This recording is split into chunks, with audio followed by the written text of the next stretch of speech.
Cathryn Berger Kaye, who is an amazing international educator and trainer who has all sorts of tricks up her sleeve I'm starting to learn. And I first met you, Kathy, at ISKL when you came to do service learning with us. Yes, Do you remember absolutely. that? Oh, I remember. I loved my trips to Kuala Lumpur. The school was amazing. Educators were always just very eager to participate and learn. So it was always a very welcome, stopover whenever I was traveling.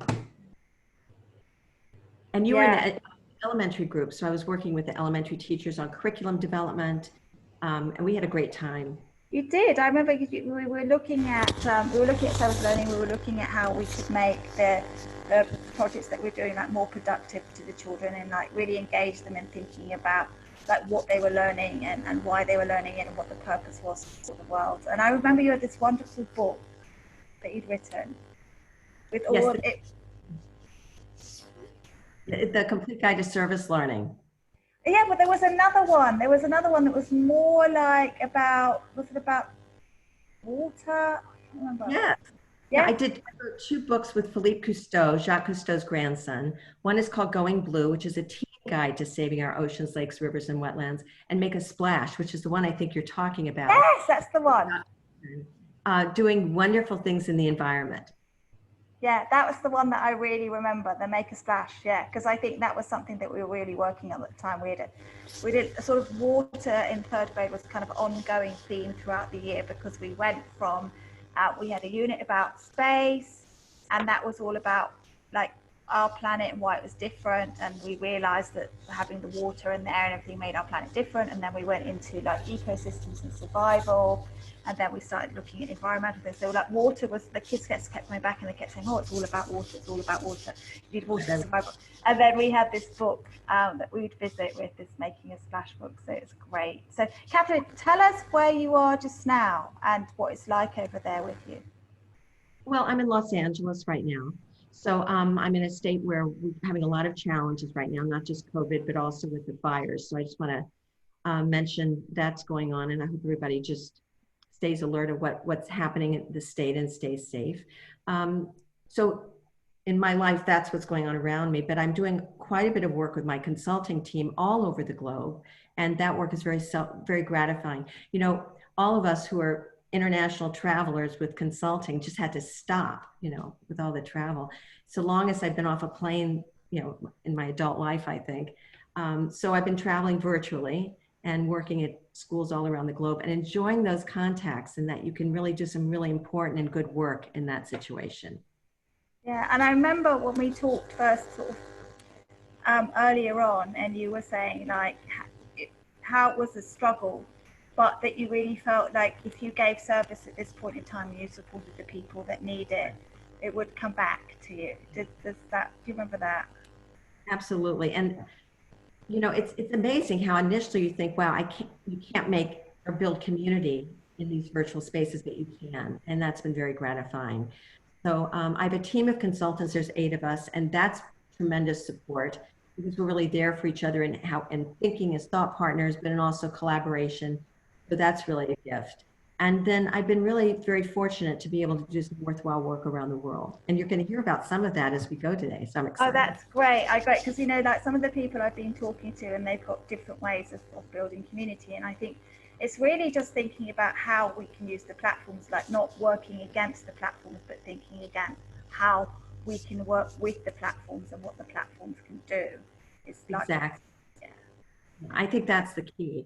And also taking care of ourselves, doing self-care in these moments, I think is the most important part of our day, just taking a moment. Um, and if we do that, then I think we're better prepared, whether that's doing a little bit of exercise or, taking a breath, whatever. In fact, I'm going to invite you to do something with me right now. Do it. Yay, okay. So I know one of the conversations we're going to have is about meaningful conversations, but every time I think about that, I always think the first part is actually not having a conversation at all. It's just taking a moment. So I find that with our team, our consulting team, or when we do work with schools, we always start with breathing, just taking a moment. So for me in Los Angeles, it's morning. And I don't know how your day's been going, but I'm guessing you've already done 20 things. Am I right? Oh yeah, it's 9:30 and it's been a busy day. So I'm going to ask you to join me in just taking a breath. Okay. So we're going to just I'm take. going to ask everybody watching to do this as well with us, Absolutely. so we can't So see. take a moment and just sit comfortably. Just get that alignment. And I was doing this with some youth, and one of the youth the other day says, make sure your chakras are aligned. That was a 16-year-old student from Washington, D.C. So take a moment and just sit with your shoulders comfortably down, because we always go like this, especially women, I think we move a lot. Relax your neck a moment, and we're just going to take a moment. We'll do a simple box breath. That means you inhale and you hold it for a moment, and then we all release together. All right, so we're going to do a simple 3 count. So we're going to take a moment, and then on my count, 1, 2, 3, we inhale, hold, and exhale. And then inhale, hold, and exhale. One more time. Inhale, hold, and exhale. So how'd that do? That's great. It reminds me of, like, particularly when I was working with kids, or I'd be working with teachers, and I'd say, like, let's take a minute to get in the room.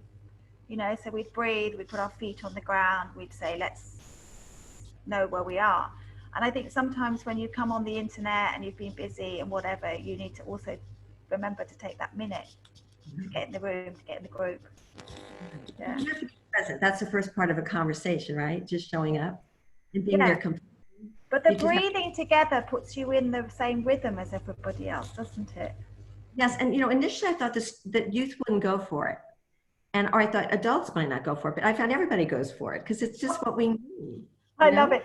I remember working with the grade 5 in the Caribbean, and I was like head of primary, but one of the teachers was sick, and I took over this terribly troublesome class for 3 days. And every time we came in, I'd say, we're going to breathe. And at the end of the 3 days, they're like, can you be our teacher forever? Because we love the breathing. I love that. I just absolutely love that. That's wonderful. That's wonderful. Well, so that's where I like to start. So I found that what we've been needing now, people want to know, well, how do you get started with youth, especially after all these incredibly disruptive aspects of our lives, and I think that's been a narrative that we've been talking about, and thinking about, and all schools are thinking about. But one of the problems that I find is a lot of educators have to be more concerned about logistics right now. When are we starting, and when are we coming back, and what's the configuration going to be, and are we in person or virtual? And there's so much necessity that we deal with these details that it's very hard to often move into the space of, well, how are we taking care of ourselves as a faculty, and how are we then extending that to the students and their families? So that's part of what my work has been lately, and I've really been grateful that people have invited us in to work in that area because I think it's so necessary. So. Well, just while Kathy's chatting, if you want to just post up in the chat, like either some of the things you do to like make those connections, or things that you're struggling with that perhaps we can come back to as well, and just say hello to us. I'll keep an eye on the chat in the group, don't worry about it. So Kathy, tell us a little bit more about the work that you do with the youth then. Well, one of the challenges, again, I said, that is how do we get young people to engage, especially with everything going on around them?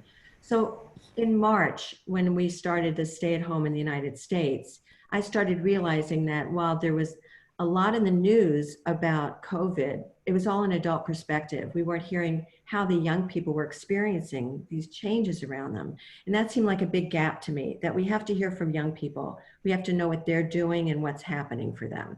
So in order to make that happen, I just kept thinking about what is needed, what's going on in that birth, an initiative called Documentar that I'm really glad to share today. And what it is, it's an invitation to express yourself, basically. So I'm going to share my screen. Hi, Sarah. Sarah, I'm just going to ask you if you don't mind. Oh, she's got her video off. That's great. I'm going to share my screen for a moment here.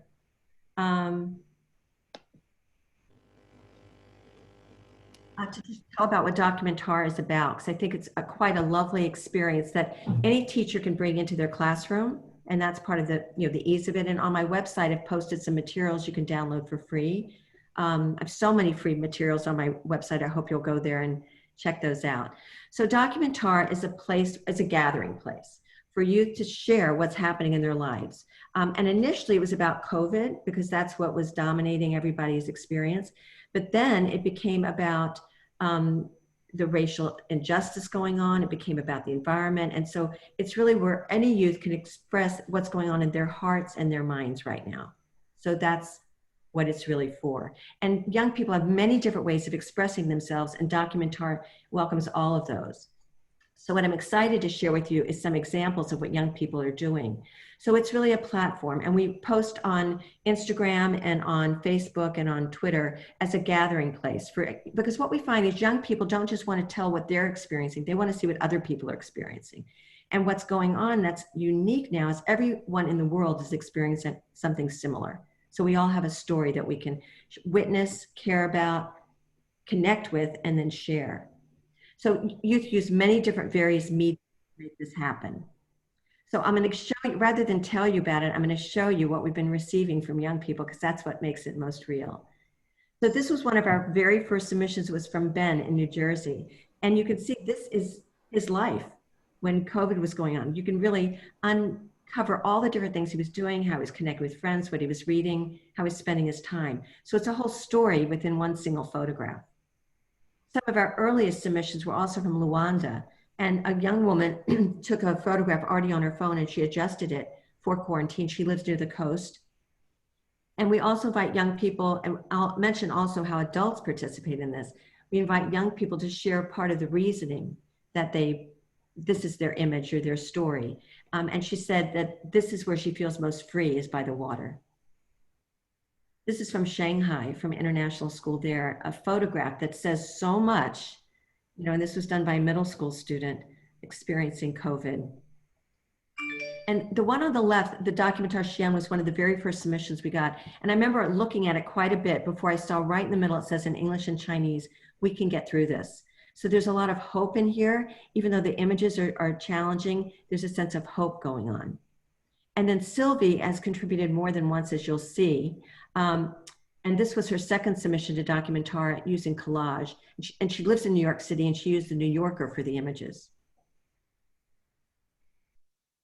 It's quite a compelling visual. Wow. This one's from Shanghai. And this is from a 6th grader in Portland.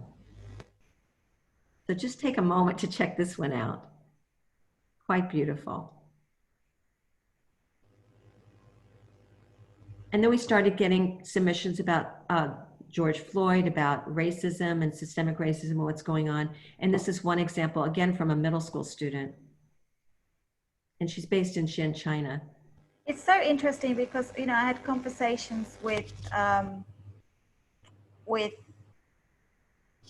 educators, you know, when planning, if you like, thinking about these things at the beginning. And I said, you know, like, we're going through a period of history, you know, why are we focusing on different content areas when basically we have the opportunity now to be like seriously documenting.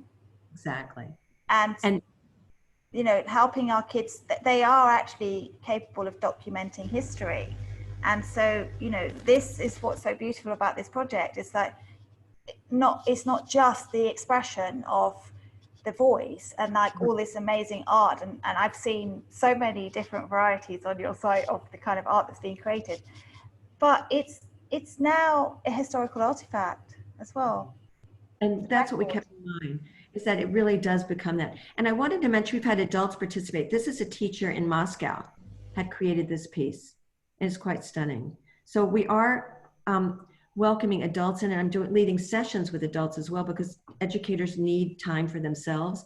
So I preserve Friday for the adult submissions to keep the space for just youth the rest of the days. We also have written words that have been coming in, and just take a moment, and I guarantee you'll find something in this acrostic poem that you can connect to that's true for your life.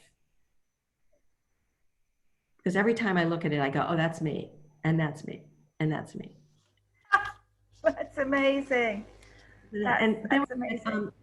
In But Uganda, it's we've also had, like a great activity to give kids to do and say, like, what would you do with this word quarantine as well? Like, it's and we've had several that are really valuable. This, I love this one by Nakoba because this actually introduced me to this village in Uganda and what they were going through.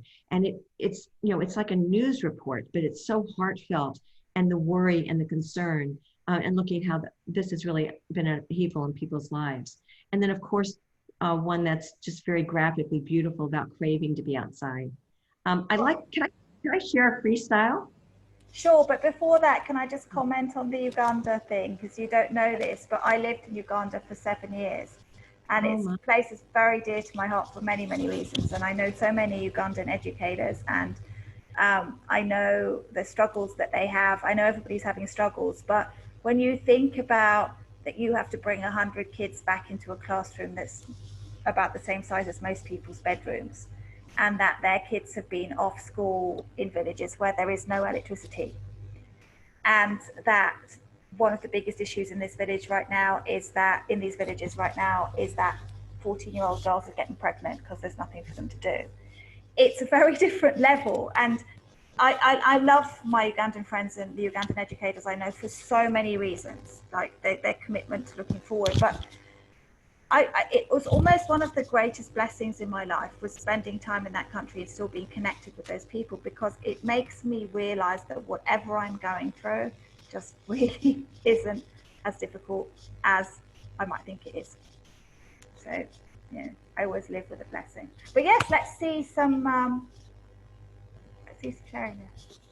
All right, so I'll show you Jason's freestyle. Jason's Yeah. from Ghana, and he attends Tima International School there, and he submitted this, and I just love it. I listened to it so much, I could actually rap with him.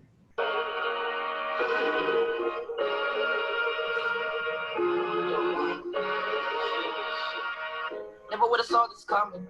Telling me the end is coming. Sitting in my home doing nothing. Sitting in my home doing nothing. Every single day these numbers rising. Every single day there's something. People in the store they're rushing. People in the streets collapsing. People out there they think it's nothing. People out there they think it's nothing. People out there they be trapping. Things in the world but the things that's happening. They snapping. TikTok their challenge. It's savage. It's alarming. Our practices they keep warning. Our practices before falling. It's madness. Teach it the road, yeah. Let's see how long you go be juggling for. Things I'm addicted to, it kind of feels like I'm lost in this room. I wake up in sleep cause there's nothing.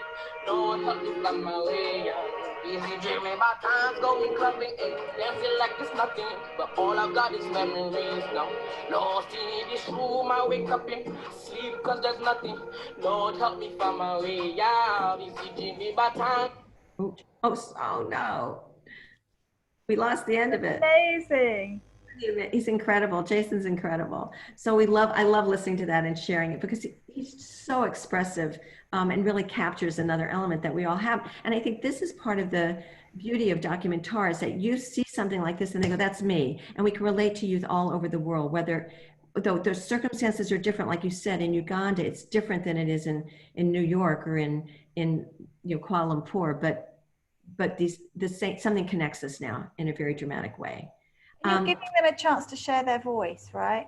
Absolutely. It's all about youth voice. I just love this little video. This was when we did a webinar for Earth Echo International. In the middle of a conference, we did a Documentar experience so youth could express what was going on. In 15 minutes in our live webinar, a young person made this clay world that has Band-Aids on it.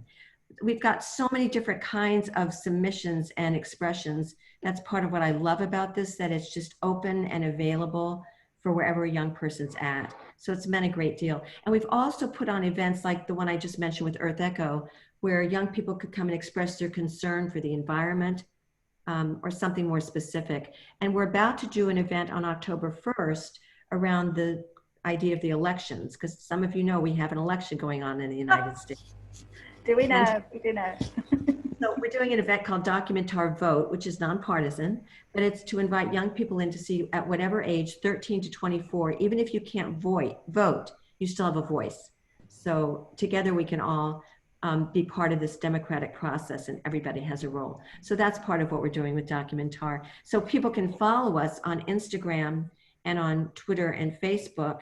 and learn more about us by emailing me. Again, and I also, as I mentioned, I posted, and at the end I'll show that link on my website, cbkassociates.com, under resources, kind of a schematic for how to lead Documentar, or you can contact us to come in and bring webinars or find out what we're leading about it that you can join. We're planning a big event for for countries that are in, educators that are in Africa. We've got about 15 countries that are going to be joining us.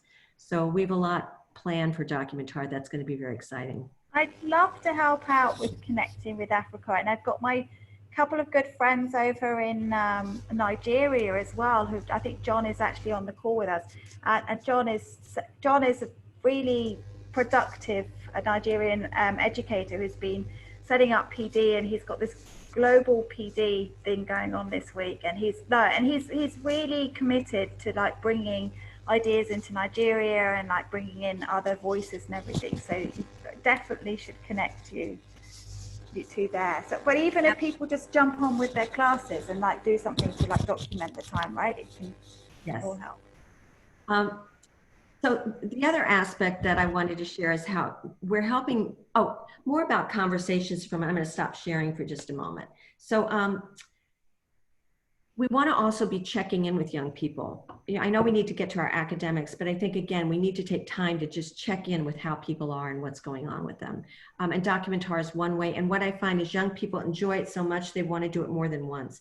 So youth can use it to almost build a portfolio of what's happening over time with them. So it's not like a static experience, but it's also good just to do check-ins with young people. And after we're done with the call, I'm going to post on my website a document I created called Check-ins. And it's about 15 different ways or different styles that you can use to just touch base with young people. So I thought we would try one of them right now. Yeah, let's do it. I'm going to find the resource on the site as well to post. Okay, so I mean, it's not up there yet, but it'll be there as soon as our call. It'll be there in a minute. So yeah, and then you can post it. So there are many different ways to check in. You know, we know that. And this is not an absolute list because there's as many ways as you can think of. So when you check in, you're giving people a space, and it could be just a few minutes or it could be a whole class period. But how do you do them just on a regular basis? So there's so many. One's called the zip around, where people just quickly share something. I love the zip around, it's kind of fast. And there's also metaphorical check-ins, and that's what I wanted to show you today.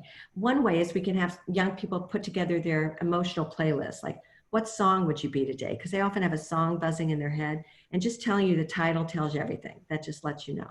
But the other one that we're going to actually do, I think is very fitting, and it's called Internal Weather Report.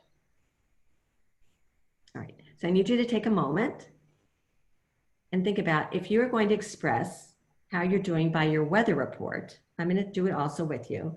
What would you express? So if you're here, you can also put it in the chat. So, all right, so what is your internal weather report today? Kirsten, you ready to share?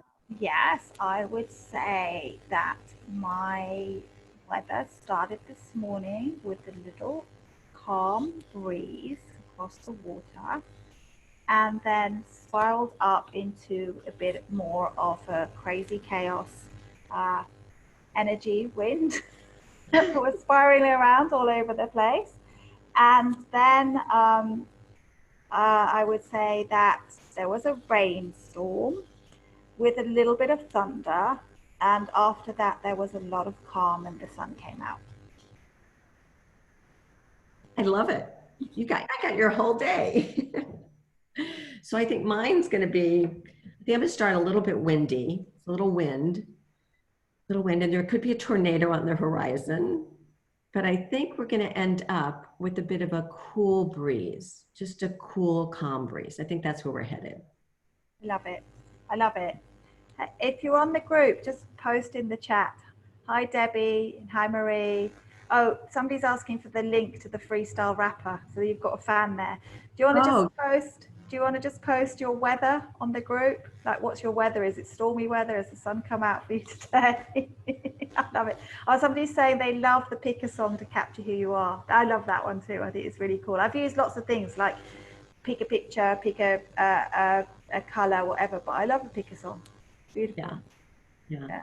So I love doing the check-ins, and you can, again, the point of all these things is not for us to keep leading them, but to get to a point where youth come up with ideas to lead them. Absolutely. I love it. And they can come up with their own ideas. And it's interesting you brought up the song thing, because I just literally started using a song choice in the Zoom call. So I would put up, when I go on a Zoom to do trainings, the first thing I do is I'm like, what song are we going to listen to, so that we're going to like get our energy going, and everybody votes and we play that song. So it's like similar but different, you know, that we're just connecting in that way. But yeah. And these things can also be translated into times when you want to do just good old reflection with young people. You know, people always say, how do we vary the reflection? And it should not always be, you know, just right. We want to find different ways to tap into who we are, because we're not one thing, we're not one way. We have so many different aspects of ourselves. We need to find different ways. No, that's beautiful. And look, Sarah's saying something really beautiful as well, Kathy. She's saying, I feel such calm inside listening to Kathy and finding time to sit and breathe. And it also brings us back to like where you started. You know, it's like, if you look after yourself and you take that time, whether it's just sitting and breathing, having a cup of coffee, or as I do, like I'll go for a walk usually in the morning, or whatever it is, then you are able better to cope with all the other things rather than just feeling. So you absolutely have to schedule those things in, or whatever it is, your breathing time, your walking time, your exercise time, your meditation time, whatever it is you need. And when we don't do it, I know when I don't do it, I feel worse. Absolutely. So for me, it's my Zumba. I do my dance classes in the morning online, and that's what I love doing. Or I take a walk, right? You know, I also have a grandchild, so whenever I'm with her, and I've taught her about breathing from when she was very little, about 14 months, we would do learning. And here's one of the big reasons. I'm going to give you a quiz. Everyone who's here, you can put in the chat box. How many breaths do you think we take every day? Do you have any idea? How many breaths? Wow, that's a great question. Don't look on Google, you have to figure it out. How many breaths do you think we take every day? Must be like in the millions, surely. It's too high. No, it's too high, right? I'm just thinking, what would I do? Like about 4 or 5 in a minute, depends whether it's exercising. So let's say 5 times 60, 300 times 24. I'm not that good at maths. Let's say like, what am I, like 10,000? Well, Sarah already got it. She said about 20,000. Okay. So it's about 22,000 breaths every day. So when you think about that, you know, and I realize in watching a newborn, their whole work is just learning how to breathe and go in and out. And that's why they get so tired, because that's new for them, breathing on their own. That's why they sleep so much. Breathing is just work. For us, we have to remember it, because it's our key to life. So we need to really think about our breathing. And with young people, this is also important in these challenging times. You know, if you're watching a scary movie, your breathing will change, right? So our breath changes with our moods, but we can also change our moods by our breathing. So if we're upset, if we go back to breathing, it can just help us reconnect. So the breath is really important for us to get back to in different ways during the day. So what I always think of this whole aspect of well-being is the foundation of the work we do. And on top of that, the other thing I think that's necessary right now is for young people to have a sense of purpose. Because when we have a sense of purpose, we have a reason to get up in the morning. We have something to do, something that calls us to action. And so that's why my work, as you know, has been so connected to this idea of service learning, which, you know, my books are about that, so many articles, and the work I've done in person and virtually around the world. So I thought I'd spend a little bit sharing some ideas of what you can do with service learning right now. Yeah, that'd be great. I'm gonna go back and share my screen because I love to share. All right, so I'm gonna move past here just a second. Okay, so service learning for me, I developed this image a long time ago before icons were really that, you know, flexible. But I always dot the word service with a heart, because it's really taps into how we feel. It's about our affective being. So service is what connects to how we're feeling, whereas learning has a different shape on top. Kristen, do you want to guess what that shape is supposed to represent? The learning? Yeah. Like, I don't know, I see it as having, like, it has a strong base and then it's expanding out and then it's moving forward. That's or you lovely. could say it's a cupcake, but I love the cupcake in it. Well, it's actually, when I first put it there, it's a crown. Ah, okay. Because when you put on a crown, you have to lift up. You have to elevate yourself to put on a crown, and learning is elevating. And also when you put on the crown, it's powerful. And a crown is typically open-minded, right? It's open, so it gives us room to grow. So service is the affective part, and learning is the cognitive aspect. And that's part of why service learning fits together so well, because we're getting the whole young person or adult, and it gives us a pattern, not just for learning, but also for life. So, and one of the reasons this is so important is that the heart is the portal to the mind. I once had someone tell us that we're not thinking beings who can feel, we're feeling beings who can think. So when we connect with young people through what they care about, they're more willing to participate. Right. And we all know, if we think about it, what moves us forward and what gets us excited is when we know what we're doing. And how many times when you were a kid did you look out the window and wonder, why am I learning this, right? So learning connects, service learning connects us with the why. Even as teachers, we can sometimes look out the window, why am I teaching this? So it connects us with why we're doing something, that heart and mind connection. Purpose. Everything I do is about purpose. Absolutely, 100% about purpose. You know, the purpose of life is a life of purpose. That's kind of how it all rolls around for me. So service learning is based around 5 stages: investigation, preparation, action, and reflection and demonstration. This is, and it's not just about, it's service learning, but these are skills and patterns you can learn for use for learning and for life. And some of you who are IB educators recognize this was adopted also as the CAS stages, the diploma program for creativity, activity, service. And it's referenced, so it's referenced in the IB, but it's just, it makes sense. This is just good teaching. And we do this anyway. We investigate a topic when you want to learn about it. We prepare, and then we take action. Now in a classroom, we might take action by taking a test or a quiz, but through service learning, you can take action that goes beyond the classroom, that meets a real need. And that's what's significant. And then we know that reflection's important ongoing, and that then they tell the story during demonstration. So that's part of what this whole process of service learning is about. Again, I have so many articles you can look at in my website that will help you. And I always love hearing from you about your questions. So I'm going to give you a couple of examples. And this one I just found out about yesterday. So this is fresh. This is hot off the press. So one of my wonderful consultants on our team is Shea Asensio, and she's based, right now she's in Canada, but she teaches at the Luanda International School in Angola. And this is one of the CAS project students are doing, and this is what they're doing for service. And whenever you're doing service learning, it's so important you find an authentic need, like a real authentic need, not a pretend need, but something truly authentic and real. So part of service learning is to authenticate it. I'm going to talk about what that can look like as we move on. But I want to give you an example. They created a project called Masking Angola because they found so many people did not have masks. And they've done different campaigns in different languages that suit the population to get the word out in attractive ways about how you social distance, how you do masking. And they've really created so much information going through the 5 stages of service learning. I went through their Google Doc yesterday, and they really talk about what they do for investigation, what they do for preparation, and going through it. And what they did was they realized they needed a partner, a community partner. And they found a community artist who designs t-shirts. So they started working with her to create a t-shirt company that then gives money back for the process. So I thought we'd like to meet these girls and hear from them just for a moment. Would you like to hear from them just for a moment? Oh, absolutely, that's delightful. Fun to hear what they're up to. Hi, I'm Maya. I'm Caitlin. I'm Erin. I'm Mel.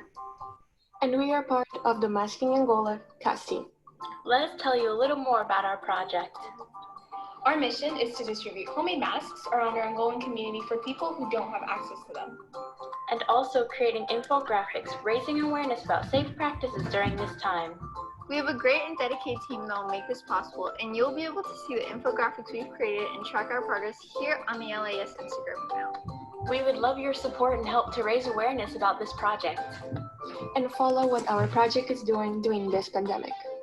And remember, Stay informed and stay safe during this time. bye! Well, aren't they just adorable? You know, Yes. it always makes me like really humble when I see what teenagers are doing, and I think, what was I doing when I was a teenager?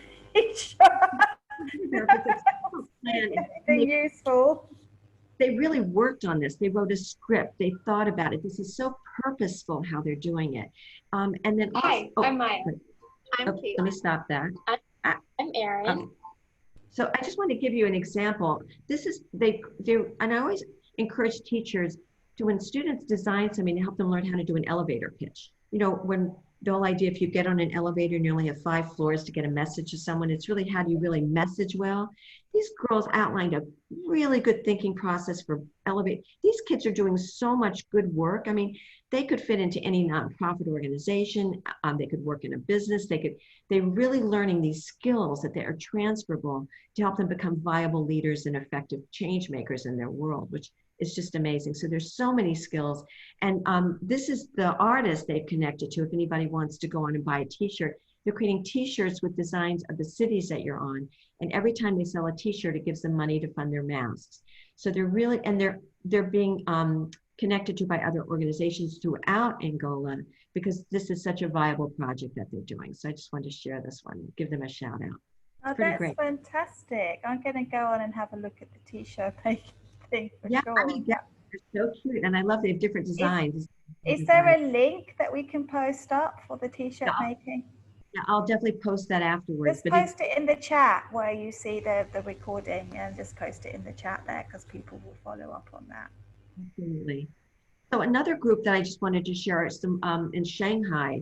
This was started before COVID hit, but it's such a smart way, again, to use social media and to share what's going on. These 2 students from Concordia in Shanghai are interested in psychology, and they just wanted to provide good resources for teens. So they use YouTube and Instagram and Twitter, and they share out incredibly thoughtful resources for young people to deal with different issues.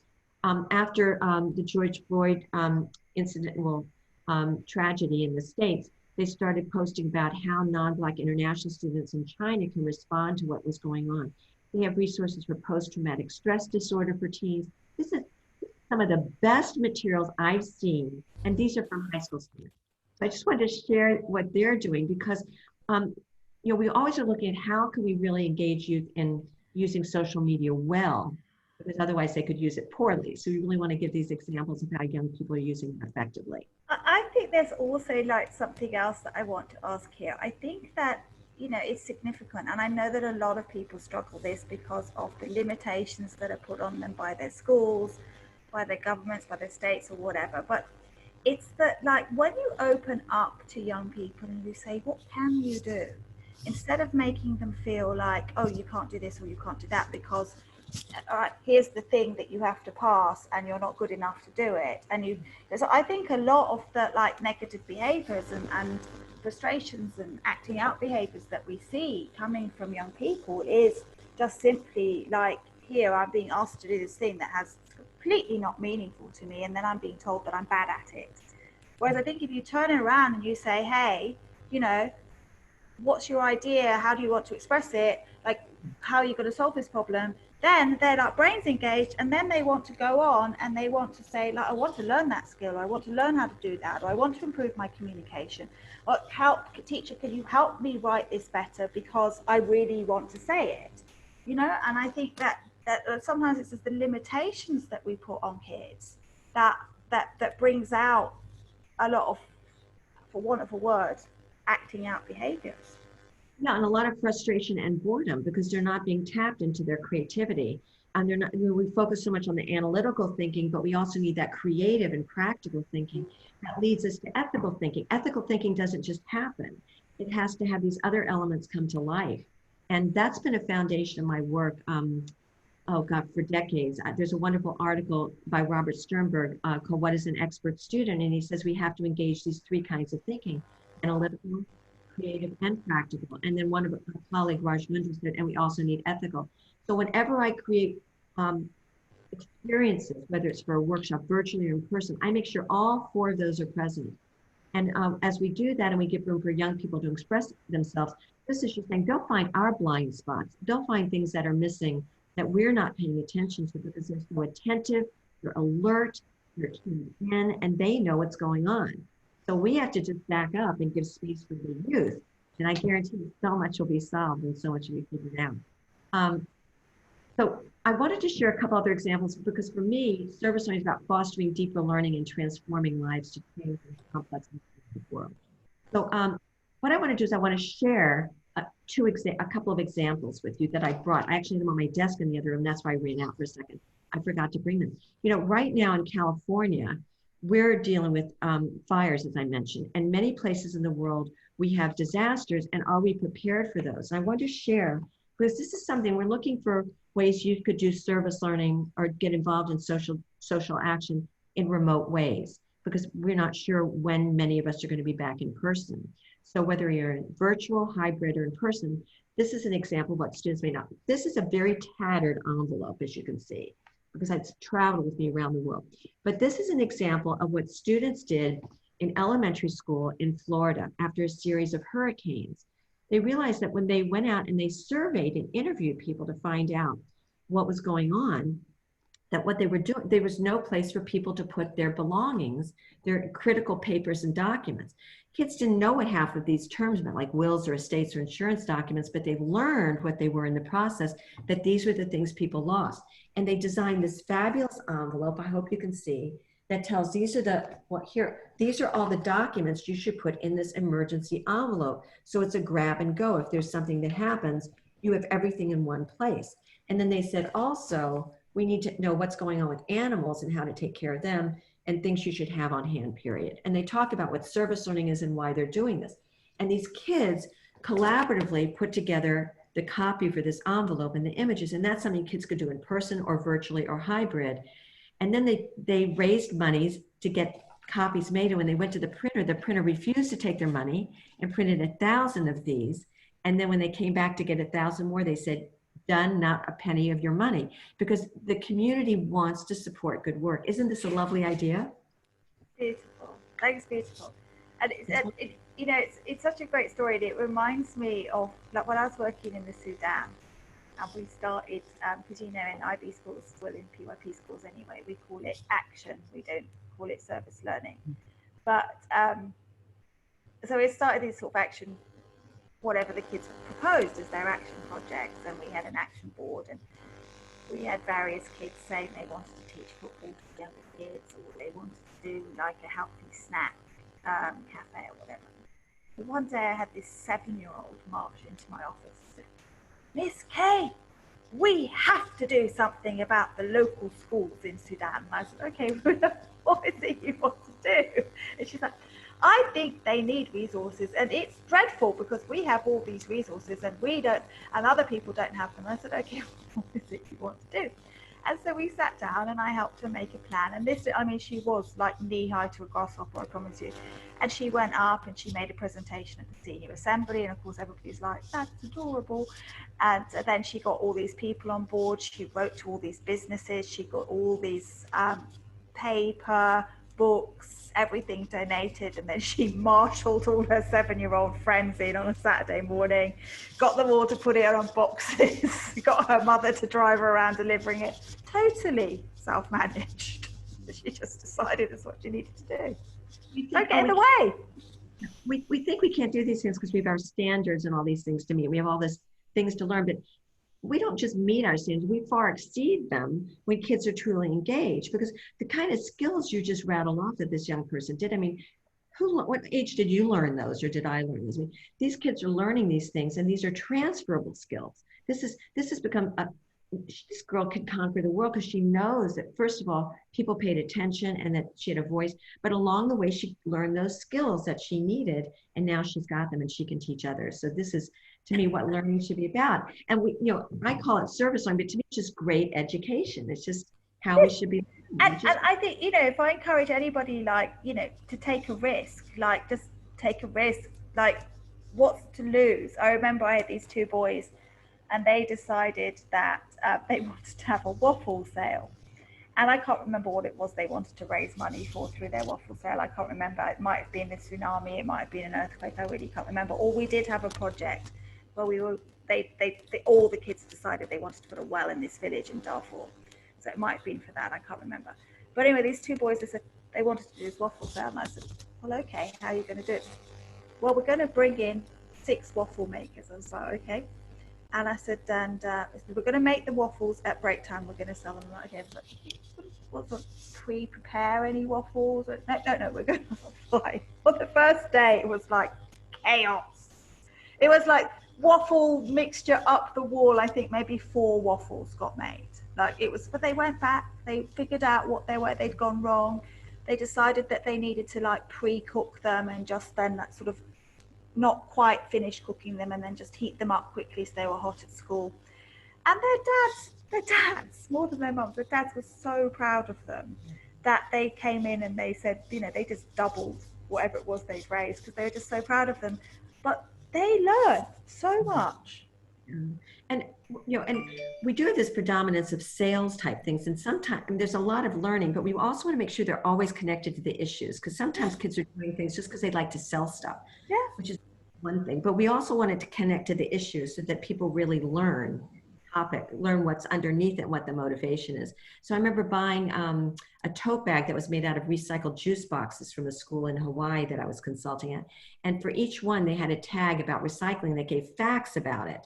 So that we were learning as well as we were buying something. So we always make sure we elevate the learning as well as the service with that. Can I share my screen one more time and share a little bit? Go ahead, yeah. So much fun here. All right, so I just want to share another idea. All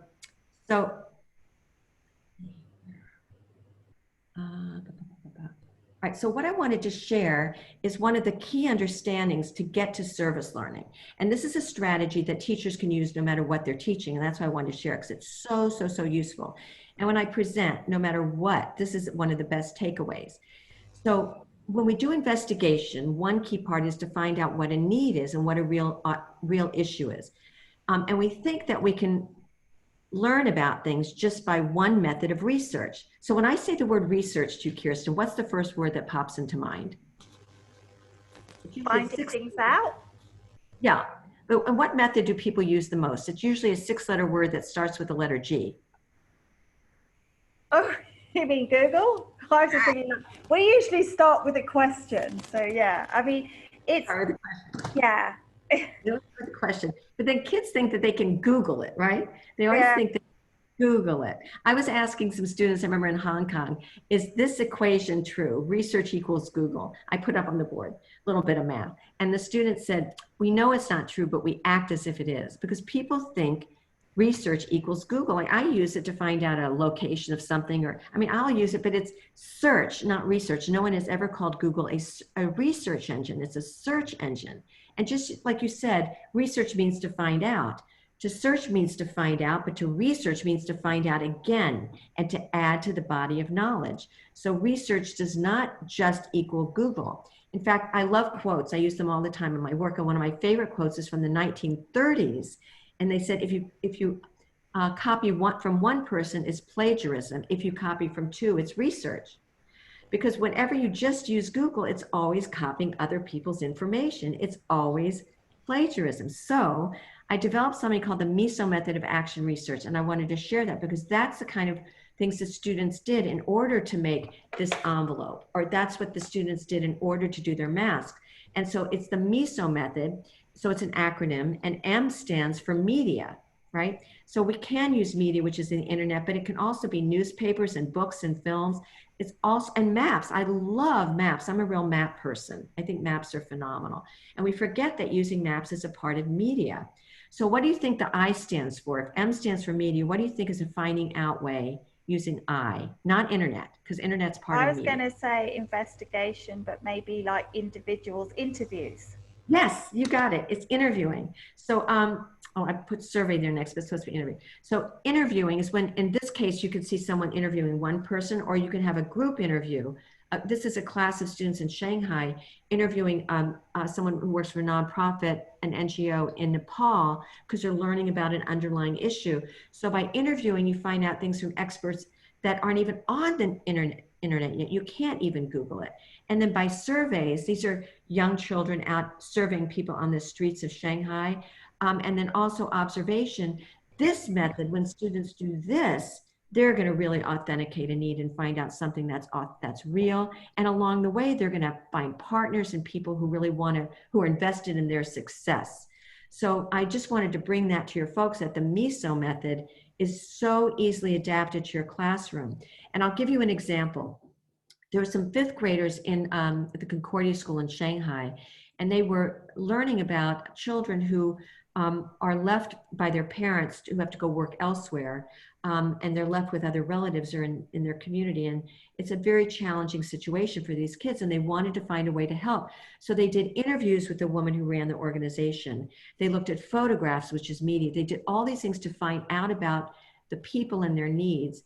And then from there, they said what they needed were some resources, just like you were mentioning the kids in the Sudan needed resources. So they put together a pitch. They made video pitches of their ideas and sent them to the NGO in Southern China. And they selected the idea of books. They said, we do need books. So the kids, and they said, we want tiny books, little books that kids can carry in their pockets. So pocket books, which is so cute. So I just want to show you some little tiny books that the students made on different topics. They're the cute, I have a whole stack of them. These are the cutest little books that students have made in English and Chinese, where they have information, beautiful images. This one's on honesty. So this is just another example of children using the MISO method to find out a real authentic need and then making things that are really transferable into that context. Not just bringing our culture, but acknowledging the situation other people are in. So I just love these little books. So, and I'll show you, this was me in Japan last fall, and I just want to show you another way of showing about it. And you said about questions. So the students picked a topic of interest, and it was about refugees, and they wrote their questions on Post-it notes. So it began with their inquiry. This is a great way to introduce the MISO method to students, and you can do this virtually in breakout rooms or all together using a whiteboard, on a virtual whiteboard. So the kids came up with their question on the topic. So they're all clustered around, all engaged, looking at the questions. And then you'll see me, that's me, at the board. And I made a little visual of the MISO method. You see media, interview, survey, and observation. And then the students came up and they put their Post-its in the square that they thought was the best way to get them answered. So now they're taking their questions and saying, we're going to use media for this. We're going to interview. So all of a sudden they have a research plan right there. Boom. This is great if students, if they're in the IB system doing the personal project or extended essay, or they're doing their exhibition in grade 5. But this is useful in any classroom, IB or not, any classroom in any level of inquiry. And you can do this with very young children. So with young kids, I teach each one of these. Like we look at an inquiry unit and say, which method of inquiry of research is best to do in each unit. So over the course of the year, they've done all 4 methods. So I love this method. I love sharing what it's about. That's cool. That's very cool. Yeah. For you my link and my resources so that people can go to my website under resources and download things. I've just been posting the website link in the chat so that people can always go and find it there. And as you're updating, they can find more. It's a really useful website. There's a lot of practical things on there that you can grab. And also, it's being I'm getting it finally redone and updated after a billion years. So it's going to have a new look soon. That'll be really fun and interactive. Ways people can take advantage of things. And do follow us on Documentar, because I'd love a bump in followers. And then we'll also post some of our special events we're doing. So I just love we'll it. get the Instagrammers onto the Documentar, because I'm not very good on the Instagram. Oh, but I'm also on Facebook at Documentar on Facebook and Twitter. I've got you on Twitter. I don't think I have you on Facebook, but I will do that now. So that's great. Okay, so I'm just going to see if anybody has any questions or comments. There's a lot of people saying they love the MISO method and that you're always resourceful, knowledgeable and passionate. Thanking you. Pavan is saying the MISO method looks super informative and easy to implement in the classroom. She's just gone over to Portugal. She's got a new job there. So anybody got any questions they'd like to ask Cathy before we sign off here?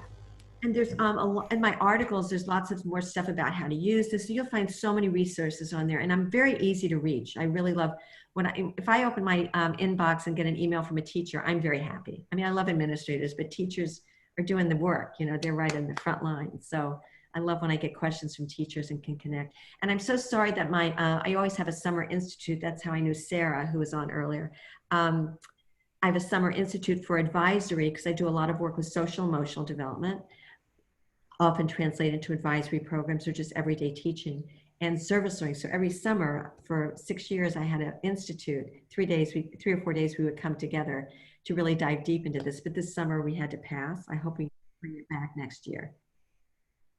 Well, I hope so too, because it's going to be something that's really useful for people, I think, to be a part of.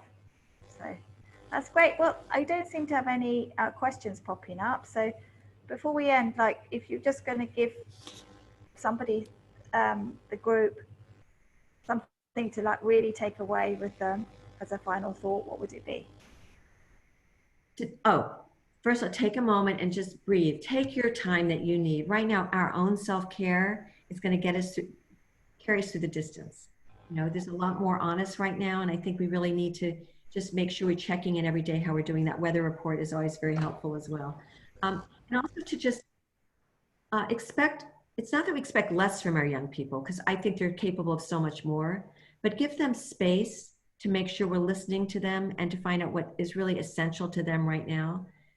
Make the space to hear from them and to listen well and to give them ample opportunity, whether it's through something like Documentar or check-ins or just from your everyday teaching, to really find out what matters to them, what needs they see around them, and also what assets. I love that when young people look around and see what strengths are around them, so that we build from assets to needs, so that we're doing an assets-based work in our communities, so that we really help young people find their inner strength and really find ways to be resilient and productive in these times. Because having that sense of purpose, like we talked about earlier, will give them a sense of process. I mean, process is there. We just want to add purpose to it so young people know that they matter and they have a voice. Okay, that's a lovely place to end. Thinking about your own self-care and making sure that we always add purpose to our process and empower the voice of our young people.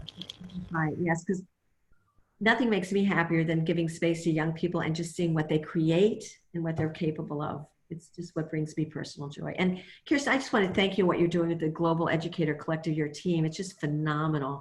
You've given us all such a great platform to connect. I love hearing the questions and popping in with little responses to things. It's a great part of my day, so thank you. You've really built a really great community. And it was just so unintentional. Like, the intention was just, you know, to support people doing the online learning, but then I just saw this like massive opportunity to keep these connections going. And for me, it's been so empowering to like connect with people, get different perspectives from across the world. And I just think the only way is up, you know, forward from this. I think there's just so much more that we're going to be able to do. I do too. I think, so I'm glad that this community is going to be there forever. I mean, you've got a job forever. No one's going to let you stop. I don't know if it's going to be a job with like part-time volunteering, but I do actually have to have a real-time job to pay the bills.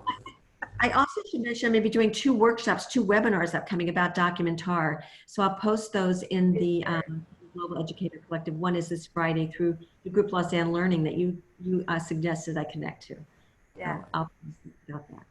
Okay, please do. I'm going to end the live here. I'm going to say bye-bye from me and bye-bye from Kathy. Kathy, please stay on and we'll just catch up on the Zoom.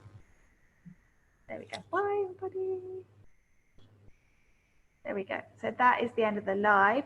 So I will, it will take a little while for the video to process, and then what I will do is I will put it on a YouTuber and send you the link to the YouTuber. Okay. Share it with anybody else. So I couldn't tell how many people were there. We did have some people on board. Yeah, there was about 50. It kind of came and went a bit. Yeah, there was about 50. It sort of went sort of 50 and then down to sort of 27 and then back up to 35. But at one point there was like 50 people there. And I find that quite a lot of people come back and watch the replays. So, you know, what we're planning to do, we just haven't had time to get onto it, because these are all recorded now on Zoom. It's just to take the recordings and put them on a YouTube. I mean, they're collated in the group, but at the moment, anybody who's not in the group can't see them.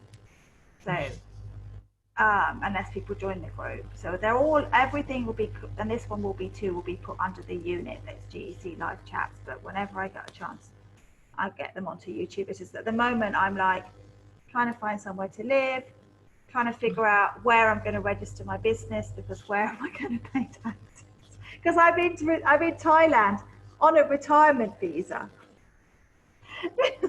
Like, it's too complicated to set up a business here, and I couldn't do it fast enough. And now and then I'm trying to register my business in Singapore, and then the company I consult with in India are like, we need your tax residency certificate. And I'm like, okay, I'm paying taxes in the UK, but I don't live there. The life of an international educator. I know, and I've paid a lot of money to this company in Hong Kong who specialise, they call flag theory, and they specialise in this sort of. And then I've even bamboozled their like lead analyst. He's like, well, you could just stay in Thailand, and well, actually, you probably don't even have to file taxes in the UK, because the amount of times in different countries that you've been filing from, nobody's going to question you if you don't. I'm like, but I need to be tax resident somewhere. So how did you work on the feed that, oh, you're still recording, right? Are you still recording? Sorry. You're right, I have to put it off. So I'll cut that bit off.